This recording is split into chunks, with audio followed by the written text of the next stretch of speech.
Čus, ja som Prasa, vítam vás u ďalšieho videa a v tomto videu tu bude ďalší unboxing a tento unboxing bude tohoto repráku. Je to JBL Go 4, lebo už ste mohli vidieť video, jak som unboxoval Muse M-1805, tuším, taký reprák. Tak v tomto videu si unboxujem túto Go 4 a pre zaujímavosť malo by byť vodotesná, má túto funkciu, že sa dá spojiť aj s viacerými reprákmi, tak som na ňu zvedavý. A že má IP67, aj to som zvedavý. A 7 hodín vydrže, to je na taký malý reprák docela dosť. Ok, tak skúsim si to takto unboxnúť. Zaujímavé to vypadá. Tak to skúsim vybrať. No, tento je reprák docela fajn. Má USB-C. Go 4, je aký pekný nápis. Aj túto takto, keď sa na neho kúkneš, tak ináč vypadá, keď sa takto kúknete, tak je oveľa krajší. Tu má aj na Bluetooth, no ak vypadá zozadu. Zozadu má takéto ako veci, aby sa nešmykal zo stole, tak keď tam idú takto basy, tak sa než došmykne. Ešte čo v balení nájdem? V balení ešte nájdem reprák, nabíjačku a nejaké návody.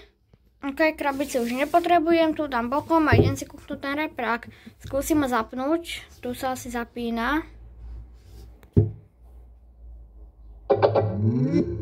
To je zvuk.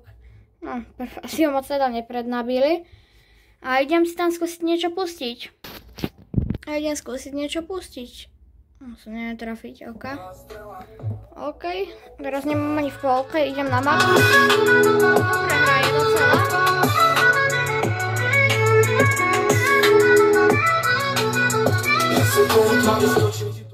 Tak nie je to už taký extrém ako tie minulejšie repráky, jak je napríklad ten Muse M-1000. Tu ho aj mám.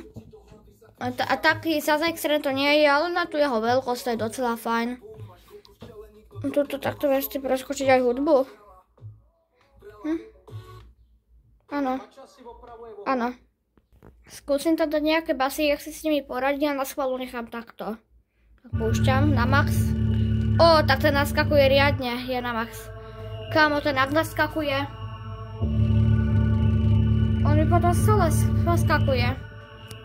Teda nice. Poskakuje. Ten tu normálne takto po stole poskakuje. Zaujímavý reprák. Ok, presuniem sa do kúpelky.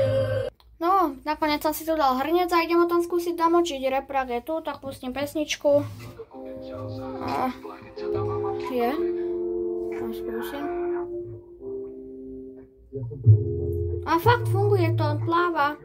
Skúsim dať max. On je normálne pod vodu. Ty veľa.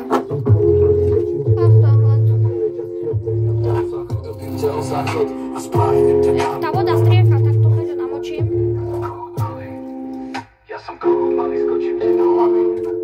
No, tak vodotesný je. To je nice. Skúsim teraz, ako bude voda striekať. Nice, tak toto je teda nice. Toto je dobré. Tak keď toto mám na záver zhrnúť, JBL Go 4 je veľmi dobrý reprák. Je kompaktný, dá sa namočiť aj do vody a viete s ním hoci čo robiť. Viete si ho takto zavesiť na batoh, môžete si ho zobrať na výlet, je docela ľahký. Chcel som ho odvážiť, ale nenašiel som váhu. Keď sa vám video páčilo, tak dajte prosím like, dajte mi odber a čus!